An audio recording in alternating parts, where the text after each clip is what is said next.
पावन धरा पर श्री विष्णु भगवान मंदिर में जो ठीक 1 वर्ष पहले आज ही के दिन गजानंद सिंह गणेश जी महाराज की और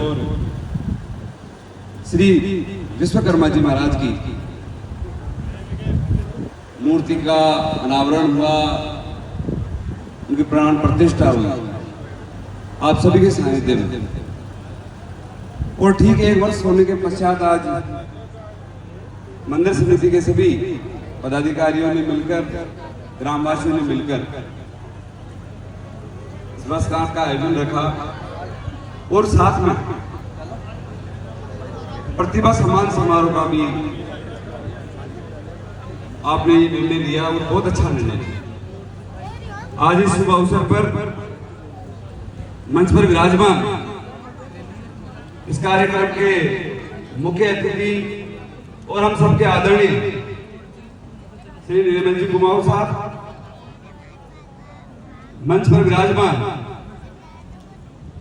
बड़े भाई और प्रदेश कांग्रेस कमेटी में सदस्य और निश्चित तौर पर युवा पीढ़ी के लिए एक प्रेरणा हम सबके आदरणीय श्री मुकेश जी वर्मा साहब, मंच पर विराजमान श्री गौरी शंकर जी मारवाल साहब, और जिन्होंने हाल में भी बहुत ही अच्छा, शानदार और जानदार ओजस्वी संबोधन दिया, खारिया के सरपंच साहब, हम सबके आदरणीय श्री देवीलाल जी कुमाऊं साहब, मंच पर विराजमान इस मंदिर समिति के अध्यक्ष जी, सदस्यगण, पूर्व सरपंच साहब श्रीमती ज्योति कुमाऊं जी एवं सभी सम्मानित जो कि समाज के आसपास के ग्राम पंचायतों के सरपंच है, पूर्व सरपंच साहब है, वार्ड पंच है, जितने भी तमाम हमारे जनप्रतिनिधिगण हैं और सम्मानित मंच और जिनकी कमी कुमाऊं महापंचायत में रही, मंच संचालन के लिए श्रीमान प्रभुदयाल जी पिपलोदा साहब, निश्चित तौर पर आपकी कमी रही, समाज के सब लोगों ने आपको याद किया, इसमें कोई संकोच नहीं।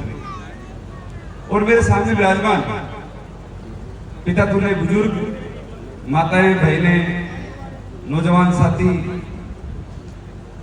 और इस वर्षगांठ के साथ साथ जिनके लिए कार्यक्रम आयोजित हुआ, ऐसी हमारे समाज की प्रतिभाएं, आप सबका मैं बहुत बहुत स्वागत करता हूं और अभिनंदन करता हूं। देखिए, भगवान की भक्ति हम सबको आगे बढ़ने की शक्ति देती है, प्रेरणा देती है और सीख देती है। प्राचीन काल में हमने देखा महाभारत, रामलीला, भागवत कथा, शिव महापुराण, ऐसी कथाएं, चाहे सत्संग हो, ये हमें सीख देती है कि हमें जीवन में क्या करना चाहिए, क्या नहीं करना चाहिए, जीवन में कैसे रहना चाहिए। ये शिक्षा हम सबको इन कथाओं से जरूर मिलती है। इसलिए भगवान में आस्था और विश्वास हम सबको रखना चाहिए। इनकी दिव्य शक्ति हमें आगे बढ़ने की सीख देती है, ताकत देती है, हमें मार्ग से विचलित नहीं होने देती है। और ये निश्चित है, ग्रंथों में साधु संतों ने, विद्वानों ने ये बात कही, हमें आध्यात्मिक ज्ञान मिलता है। और ऐसा कार्यक्रम समाज में, आसपास में सकारात्मक संदेश देता है। इसलिए मैं तो ये कहूंगा कि आप सदैव सुबह उठकर भगवान की नित्य नियम पूजा करें। इससे आने वाली पीढ़ी को प्रेरणा मिलती है, हम सब लोग संगठित रहते हैं और इससे बड़ी आयोजन समाज के लिए, क्षेत्र के लिए कोई हो भी नहीं सकती। आज मुझे गर्व और खुशी है इस बात की कि ऐसी प्रतिभाएं हमारे समाज के, हमारे बीच में विराजमान है, जिन्होंने एक लक्ष्य निर्धारित किया और निर्धारित करके ऐसी मेहनत करके आज वो मुकाम हासिल किया। चाहे वो 10th क्लास की बात हो, चाहे 12th क्लास की बात हो, और चाहे डिग्री कॉलेज की बात हो, ऐसे विद्यार्थी पढ़ लिख कर सरकारी सेवाओं में भी आगे आए। उन्होंने न केवल खुद का बल्कि साथ में अपने माता पिता का, अपने समाज का नाम रोशन किया। मैं उनको बधाई देता हूँ, शुभकामनाएं देता हूँ, जो प्रतिभाएं मंच पर आकर सम्मानित हुई और हमें भी सम्मान करने का अवसर मिला। मैं तो शुभकामनाएं देता हूँ कि आने वाले समय में इससे भी बड़ा लक्ष्य आप निर्धारित करें और अच्छी कुर्सियों पर विराजे। समाज में प्रतिभाओं की कोई कमी नहीं है, उनको निखारने की कमी है। अगर प्रतिभा इस समाज की आगे बढ़ेगी तो खुद के साथ साथ समाज भी आगे बढ़ेगा। एक मजबूत समाज के लिए, एक ताकतवर समाज के लिए, एक अनुशासित और व्यवस्थित समाज के लिए समाज में शिक्षा का होना बहुत जरूरी है। शिक्षा का मतलब ये नहीं कि नौकरी पाना, शिक्षा का उद्देश्य ये होना चाहिए कि हमें ज्ञान अर्जित करना है ताकि हम हर क्षेत्र में तरक्की कर सकें। अगर किसी ने ये समझ लिया कि समाज शिक्षा का मतलब नौकरी पाना ही रह गया, तो भाई समाज में नौकरी पैदा होंगे, मालिक नहीं होंगे।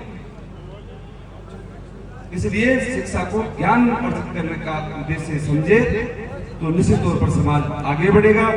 जैसे एक वृक्ष बड़ा होकर अपने बीज बिखेरता हो, कई पौधे उसके तैयार होते हैं नीचे, वैसे समाज की प्रतिभाएं आगे बढ़कर प्रेरणा रूपी बीज बोए तो समाज में हमारे कई अधिकारी होंगे, IAS होंगे, IPS होंगे, RS होंगे, RPS होंगे, डॉक्टर होंगे, इंजीनियर होंगे।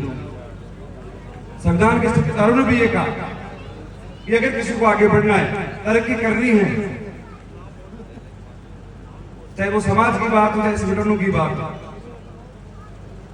उनको शिक्षित बनना होगा, संगठित रहना होगा और संगठित करना होगा।